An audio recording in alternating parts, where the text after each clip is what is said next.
நீங்கள் பார்த்துக் கொண்டிருப்பது உங்கள் Vijay. I would like to talk to the guests now. 3 பேரும் ஷோவை பார்த்துருக்கீங்க. 3 பேரும் அதை கவனிச்சுட்டு இருந்திருக்கீங்க. இந்த பொண்ணு அழுத மாதிரியான கண்ணீரோடு தான் அந்த ஷோ முழுக்கவே நடந்திருக்கு. What's your opinion from I would like start from Brinda. இந்த விஜய் டிவியில் இந்த ஷோவில் பேசி கொண்டிருப்பவர்கள் கொஞ்சம் பேர்.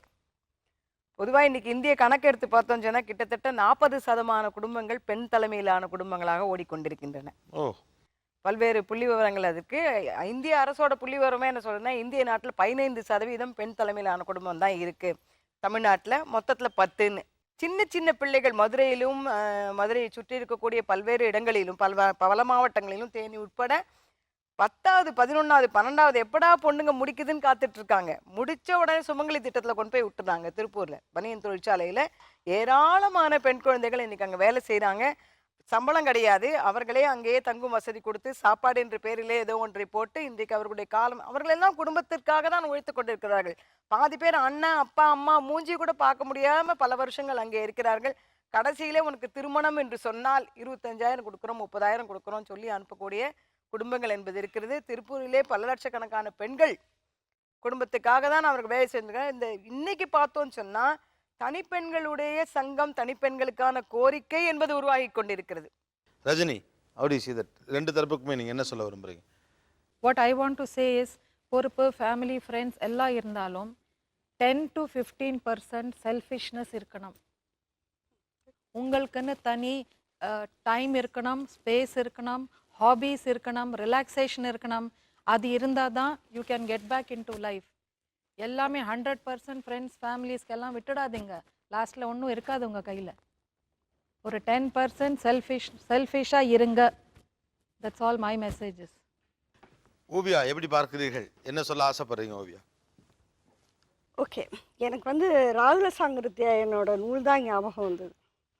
ஒரு நாடோடியாக வாழ்ந்து கொண்டிருந்த மனித இனம் ஒரு இடத்துல நிலையாக தங்கி வாழ ஆரம்பித்த பிறகு அது ஏற்படுத்தி கொண்ட வாழ்க்கை முறைகள் இன்னைக்கு அந்த மனித சமூகத்துக்கு ஒரு மாபெரும் விலங்காக மாறி போயிருக்கிறத என்னால் பார்க்க முடியும்.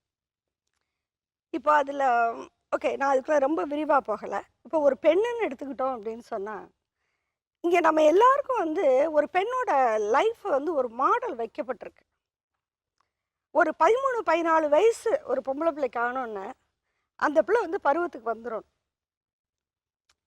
அப்படி வரலைன்னா அந்த பிள்ளையோட ஒரே வாழ்க்கையினுடைய ஒரே பிரச்சனை, நான் ஏன் இன்னும் ஏஜ் அட்டன் பண்ணலைங்கிறது தான். அது இயற்கையாக நடப்பதை யாரும் பொறுத்து கொள்றது கிடையாது. அதுக்கு பிறகு ஒரு 22 வயசு 23 வயசு ஆச்சுன்னு சொன்னால் கல்யாணம் நடந்தாகணும். இந்த கல்யாணம் நடக்கலைனாலும் அது ஒரு டிஃபெக்டிவ் லைஃப். ஏன் இன்னும் நடக்கலை. இந்த கல்யாணம் ஆன பிறகு கரெக்டாக 12வது மாதத்துக்கு பிறகு ஒவ்வொரு பெண்ணும் சந்திக்கிற கேள்வி, உனக்கு ஏன் இன்னும் குழந்தை பிறக்கல? இது ஆணை பாதிப்பதை விட பெண்ணுக்கு இந்த ஷெட்யூல் ரொம்ப கராராக எதிர்பார்க்கப்படுது. இது ஒவ்வொன்றும் நடக்கலை அப்படின்னு சொன்னால் அதுக்கு ஏதோ ஒரு விதத்தில் இந்த பெண் தன்னை குற்றவாளியாக உணர்றான்.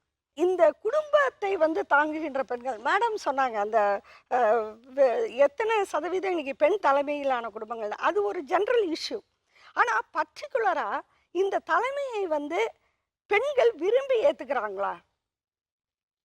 ஒரு விஷயத்தை நம்ம விரும்பி ஏற்றுக்கிட்டோம்னு சொன்னால் அதை நம்ம குதூகூலத்தோடு அனுபவிக்க ஆரம்பிச்சிருவோம். இப்போ ஒரு குடும்ப தலைவன், ஆண் குடும்ப தலைவனாக இருக்கிறப்ப ஹி என்ஜாய்ஸ் இட்.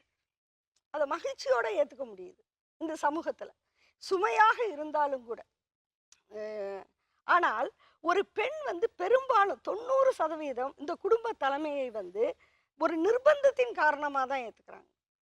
ஆக்சுவலாக என்ன நடக்குது அப்படின்னா, ஒரு ஆண் இந்த மாதிரி இருக்கும் பொழுது குறைந்தபட்சம் ஒரு 20% ஒரு தனியாக தன்னுடைய வாழ்க்கையை அந்த ஆண் நடத்திக்கிட்டே தான் இருக்கிறாங்க. அவங்களுக்கு அதுக்கான ஒரு சமூக ஸ்பேஸ் இருக்கு. ஆனால் பெண்ணுக்கு அந்த ஸ்பேஸ் இல்லை. இவங்க முழுமையாகவே அர்ப்பணிக்கிறாங்க. அந்த ஒரு தனக்குன்னு ஒரு செல்ஃப் ஸ்பேஸ் அதை எடுத்துக்கிறதே கிடையாது. ஆனால் நீங்கள் அதை எடுத்துக்கிறோம், அந்த ஸ்பேஸ் வேணும். தனிமைங்கிறது முற்றிலும் சோகமான விஷயமே கிடையாது. இன்னும் சொல்லப்போனால் தனிமை கிடைக்காம இருக்கிறது நிறைய பேருடைய வாழ்க்கையின் சோகங்களில் ஒன்றாக இருக்குது. ஏன்னா உங்களுக்கு கொஞ்சமாவது தனிமையை நீங்கள் என்ஜாய் பண்ணாதான் கிரியேட்டிவிட்டிங்கிறதையே நீங்கள் வந்து உண்டு பண்ண முடியும். தனிமையே இல்லாத வாழ்க்கை அப்படிங்கிறது ரொம்ப கஷ்டமான விஷயம். நான் அதுக்காக தனிமை மட்டுமே வாழ்க்கையில இருக்கணும்னு சொல்ல வரல. தனிமையை கூட நாம வந்து கொஞ்சம் ஆரோக்கியமாக பார்க்கவும், அந்த தனிமை என்ற தளம் வந்தோடனே நம்ம அழுகிற நபர்களாக மாறிட்டோம்னா, அந்த தனிமையின் அற்புதங்களை வந்து நீங்க இழந்தே போயிடுவீங்க. நீங்க தனியா வாழணும்னு முடிவு பண்ணா, நான் ஒன்றும் அதை வந்து நான் சொன்ன மாதிரி மற்றவங்க எல்லாரும் பார்க்குற மாதிரி நான் டிஃபெக்டிவ் லைஃபாக பார்க்க மாட்டேன். It is 100% full fledged life. But நீங்க கண்ணீர் இல்லாம அதை சொன்னா, நீங்க அப்படியே கண்ணில் தார தாரையா கண்ணீரை விட்டுக்கிட்டு நான் தனியா வாழ்ந்து காமிக்கிறேன்னு சொன்னா, எய்தர் நீங்கள் 100% நம்பிக்கையோடு இருக்கணும், இல்லைன்னா ஒரு சாதாரண மனுஷியாக இருக்கணும். ரெண்டுக்கும் நடுவில் குழம்பிக்க வேண்டாம் அப்படிங்கிறத அவங்க சொல்ல முயற்சி பண்ணுற விஷயம். ஆக்சுவலாக இந்த ஷோவை பொறுத்த வரைக்கும் நீங்கள் இப்படி இருங்க, நாங்கள் அப்படி இருங்கன்னுலாம் சொல்கிறதுக்கு ஒன்றுமே இல்லை. ஆனால் இந்த ஷோ வழியாக நான் ஒரு விஷயத்த சொல்ல விரும்புகிறேன். On because of of Neeya Naana, இந்த சமூக பிரச்சனை அப்படின்னு நம்ம கவனிக்கிறப்போ ஏதோ ஒரு பிரச்சனை மட்டும் சமூக பிரச்சனையாக இல்லை, ஒவ்வொருத்தருடைய பிரச்சனையும் சமூகத்துடைய பிரச்சனையிலிருந்து வந்த ஒரு கிளையாகவே இருக்கிறது.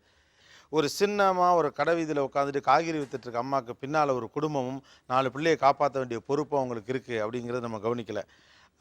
இதெல்லாம் கவனிக்க முடியாமல் நம்முடைய வேலைகள் நம்மளை நெருக்கிட்டு இருக்கதாக நம்ம சமாதானம் ஒன்று சொல்லிட்டு இருந்தாலும் கூட, குறைந்தபட்சம் இந்த ஷோ ஒரு 8 மணிக்கு ஹேண்ட்பேக்கை மாற்றிட்டு பரபரப்பாக ஒரு பஸ்ஸுக்காக காத்துட்ருக்கிற ஒரு பெண்ணை வித்தியாசமான பார்வையிலிருந்து பார்ப்பதையாவது குறைக்கும் அப்படின்னு நான் நினைக்கிறேன்.